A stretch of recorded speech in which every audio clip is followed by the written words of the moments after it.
Hey heroes, I wanted to share some beauty with you today. Something that just naturally inspires me to pause and take a breath and relax. Just take a time out from the busy and chaos of life because, if you don't take time for yourself, then what is the point of this life? Really, I mean, you can work super hard all day long and just miss, the beauty and the love that's all around you. So I wanted to see if I could switch this around. Okay, I'll show you this way. Hopefully this will work.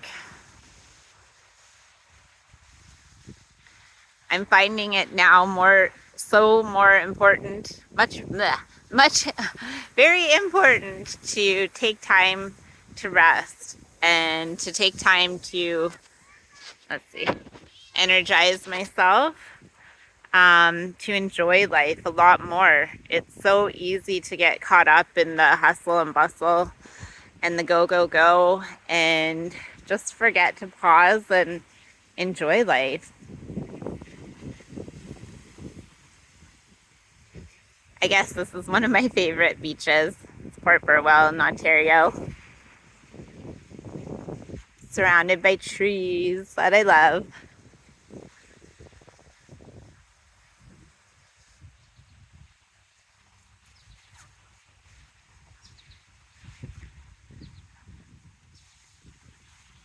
I'm gonna go dunk myself in this water, and I know it's gonna be cold, so I'm not really looking forward to it, but I'm going to do it because I love being in the water.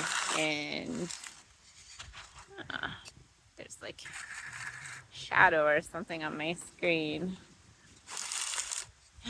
So I just wanted to jump on and encourage somebody today. Um, the healing journey is very not pain free. It's very, how do I put this? It's difficult work, and it starts with saying yes to yourself and being open to possibility. A couple years ago, I wasn't really giving myself permission for my needs and my wants and my desires because I just didn't even believe that I could have what I want. And it all kind of boiled down to kind of taking on a lot of responsibilities that weren't really mine, taking on, um, the work of other people and trying to meet everyone's needs. And in a way, it was a trade off because it was meeting my need for security and familiarity and to feel important. But I wasn't happy in my life. I didn't feel satisfied. I didn't feel very fulfilled. And I was giving way more than I was getting. And I just wasn't enjoying life. And everything that was happening around me was kind of mirroring that I wasn't open to a higher vibration. I wasn't open to healing. I wasn't open to seeing my worth and my value. And I was really stuck. And it's super easy to get stuck when you've experienced a lot of trauma, when you're used to looking for love on the outside world, from the outside world. And it's so easy to be in that space because we're waiting for someone to come and make our situation better. And when we're waiting for that, we're stuck because actually nobody can come and make your situation change. And what's even cool that I'm noticing while I'm doing this work is that not everything has to change in your current circumstance. But as you fill up your cup and build your worthiness and start to really love yourself in a deep, intimate kind of way, nothing has to change, but you change. And, in the last week, there were so many things. I was moving, we didn't have a lot of help, and there were so many obstacles that kept coming and trying to take me out. And the work was the same. I had to do all of the same work, but it was different. All of the hiccups and the challenges, they didn't take me out. Actually, they drove me more to kind of like the certainty that it was bringing me to where I'm trying to go. And in the past, that would have taken me out, and I would have gotten really upset. I would have not wanted to do the work. I would have, the thoughts in my head would have just been feeling like everything was against me, and, I'm never going to win, and this is really hard. And, I was just able to keep going with what I had to do, knowing that I was going to intentionally take a break and take some time for myself after I had done this work. Because in the past, I would do a big job like this and then just keep forcing myself to like keep working harder and like never give myself the break, not have time for play, not have time for meditation, and just keep working. And that leads to burnout and resentment and a very unsatisfying life. And so it's become like really important for me to do things that really nourish my soul and to really start to look inside with what I need and what re-energizes me.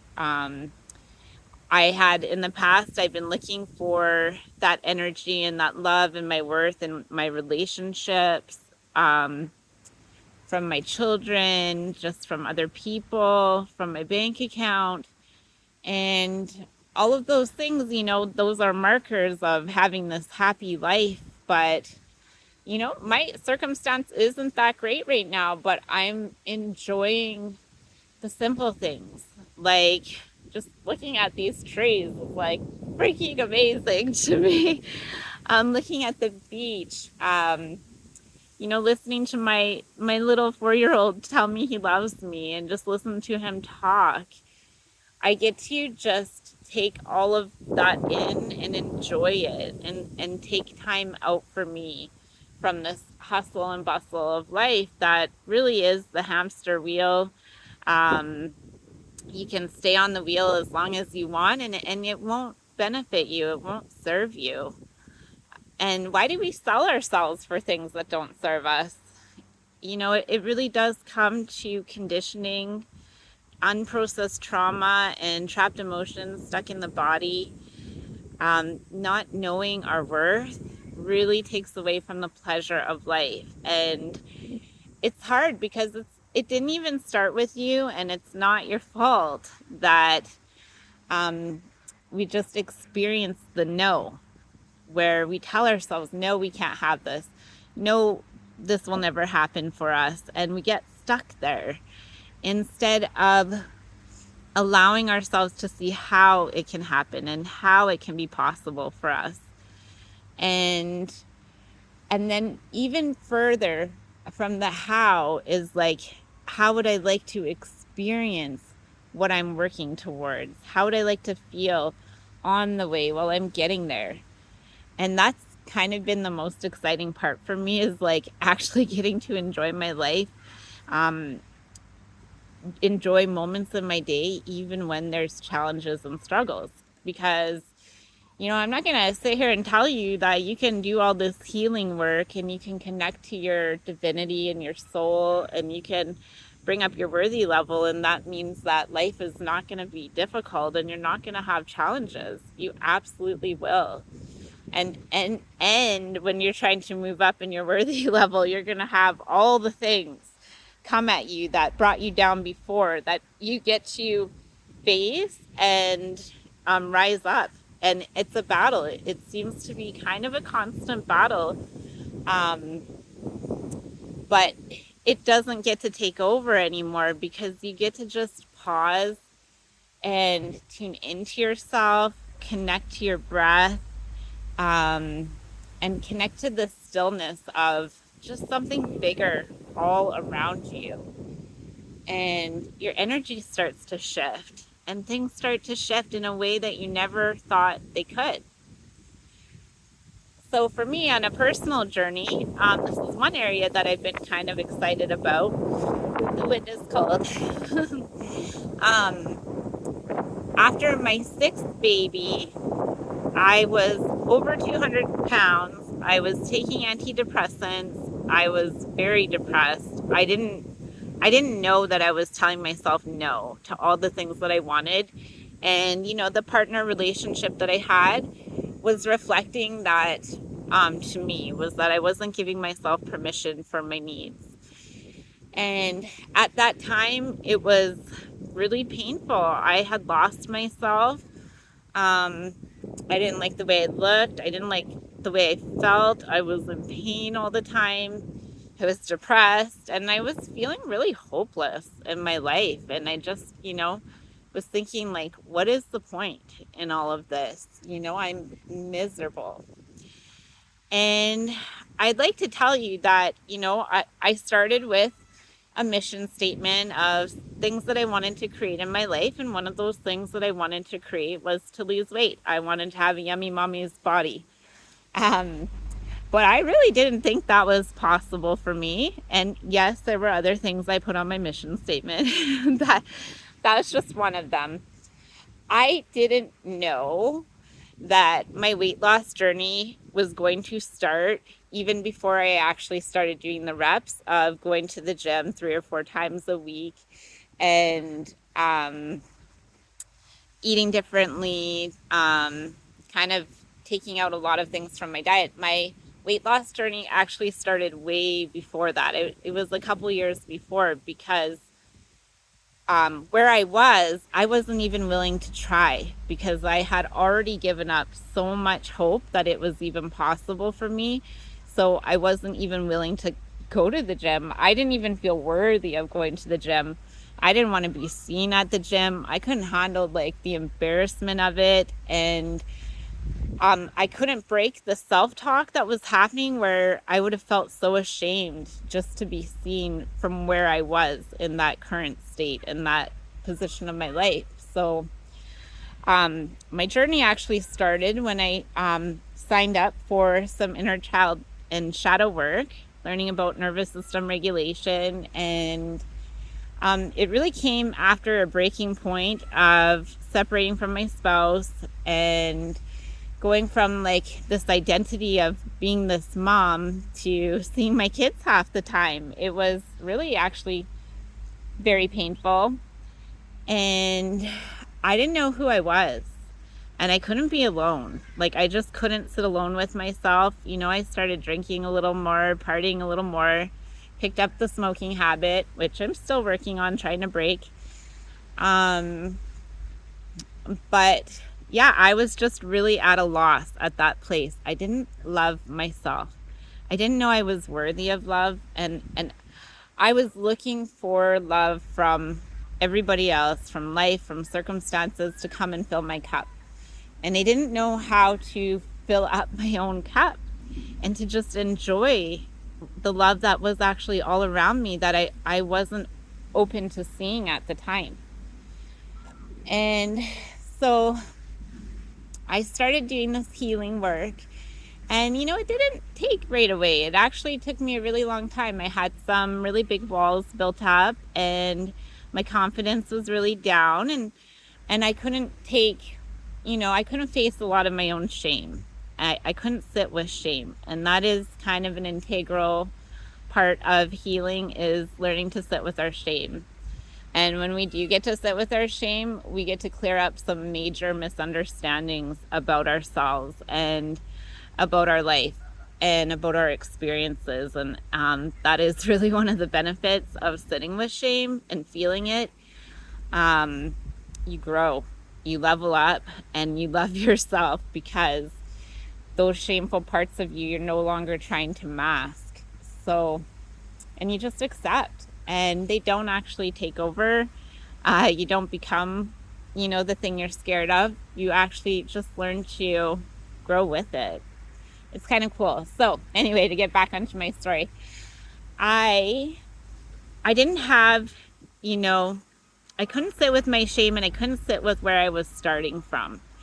to go to the gym. And then, there's all the excuses. I didn't have the money to go to the gym. I didn't have the babysitter. No one would support me, and my partner wouldn't watch the kids, and I couldn't trust my partner with watching the kids. All the things, all the stories that got in the way of me going to the gym. But I started with this mission statement, and then it took even a while from there. I just, little bit by little bit, I was learning how to, I guess, speak to the thoughts in my head. I was learning to connect with my anxiety and my depression, my insecurity, and build confidence by lowering the walls, joining my resistance, and speaking love to myself. And I can tell you that's not like an easy thing to do, especially if you're used to speaking to yourself so nastily, which we all do. It's kind of, I don't know, building a different bridge. But it goes from more of like a head level to like a heart level, and then into your soul and into like this embodiment kind of feeling. So it goes from, instead of like, I should just tell myself I love myself. It's like, it goes from actually feeling love for yourself in your body. And it's not just like a thought that you try to counteract. It's like actually sitting with those horrible thoughts that you're having about yourself and joining them, and then bringing them up to love, letting them feel love. And it's really a cool process. It's very guided. It takes a lot of practice, and I love it. I'm committed to this for the rest of my life. And it's just bringing back the satisfaction in my life and the fulfillment. So I finally decided to go to the gym. Actually, it was really funny because I saw a Facebook post. I'm like, I love Facebook. I'll scroll on Facebook. And I decided to, I saw an ad on Facebook, and it was like a free 6-week trial to a gym membership, gym classes, and all of that. So I went there, and then of course, if they say free, they don't really mean free. So it ended up costing me some money, which I have to say, besides like the money I spent for the healing work, the money I spent for the gym, some of the best money I've ever spent in my life. And I'm so thankful for it. So as I'm going into my first class, overweight, I had, I think it was like 40 pounds to lose or something like that. My cardio was shot. I had no quad muscle, no hamstrings, like no muscle. And we got to do like 1 minute of squats. And I don't even know how to do a squat. Like, just literally trying to sit back and not fall over was my main thing.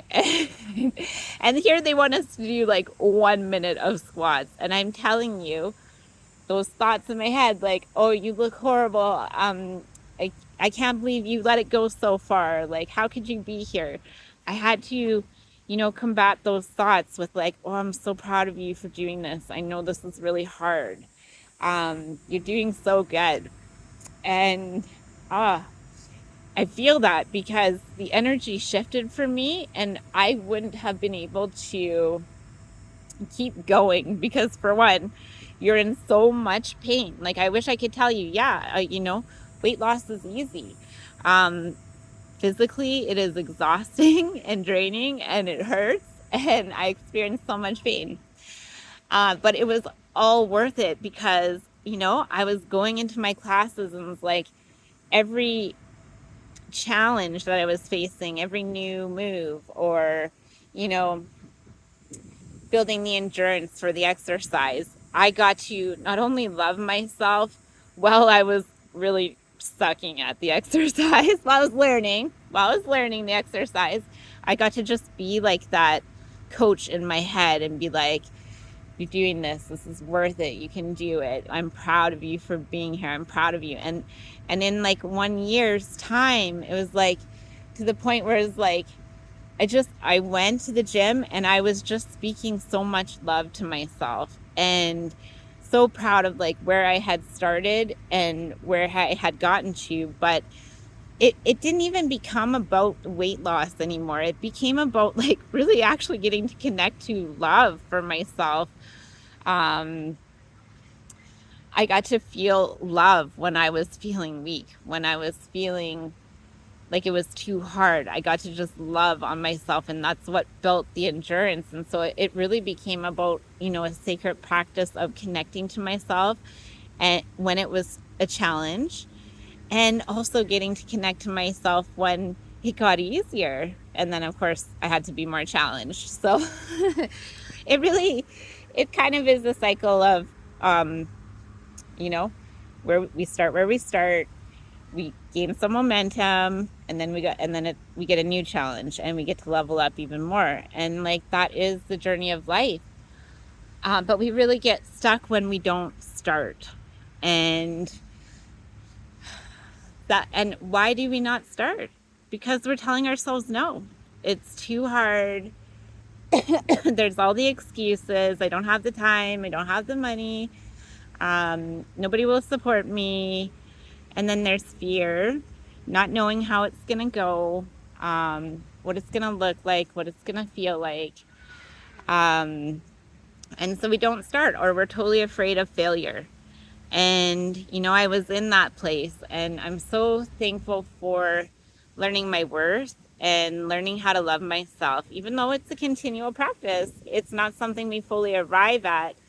But I'm so thankful that I was just able to start, because I knew that I didn't want to be at that place where I was so depressed, where I was so hopeless, where I didn't feel comfortable or safe in my own body. I couldn't even look at myself, and I wasn't feeling joy or fulfillment in my life. Everything just felt,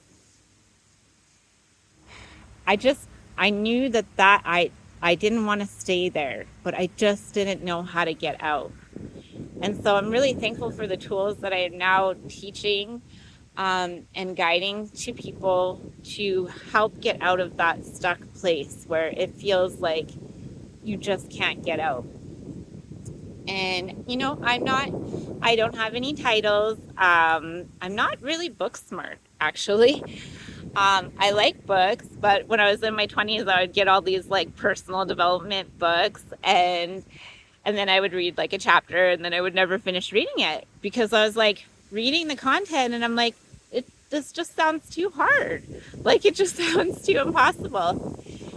So, I have my high school and I finished a college diploma, but I'm not like a super book smart person. And I think that was something that like I didn't value about myself either, because I didn't know what other giftings that I did have. But I think, what I have to offer is like a heart smart. I know my heart, and I speak from the heart, and I love from my heart. And, I would really love to stand beside you if you are just feeling like this hopelessness, if you are feeling stuck, if, the circumstances are just starting to take you out and you don't have that joy in your life anymore. I really want you to have that again. I really want you to connect to your worthiness and to what's possible, and to the love that is seriously all around you. It makes me want to cry, because sometimes even just experiencing that love, it's overwhelming. And it's so worth it. And you're so worth this journey. So I would love to invite you to join me on Friday night. The first one is free, and just to check it out and see if it's something that serves you. We do embodiment practices through movement, stretching, guided meditation, and journaling. And it's a lot of fun. And I tell you, the me, oh, I'm so emotional. Sorry, guys. The me that started this journey feeling so hopeless is so proud of me right now. And I'm so thankful for her, because I wouldn't be here without that hopeless lost version of me wanting more, but just not knowing how to start. And I really feel like I have tools to help you get on your way to where to start. So If you're interested, I will leave the link below for the Zoom call on Friday. And you're totally worth this journey, and there you totally can start. And the fear of where do I start, what will it look like, what will I have to lose, someone very special told me something, is that we never lose anything, it just changes form. And so what we feel like we're losing, we're actually gaining in a different way. And it's so true, and it's so beautiful, and it's super exciting. So if you're ready to start, I will leave that link for you, and I hope to see you on Friday. See you.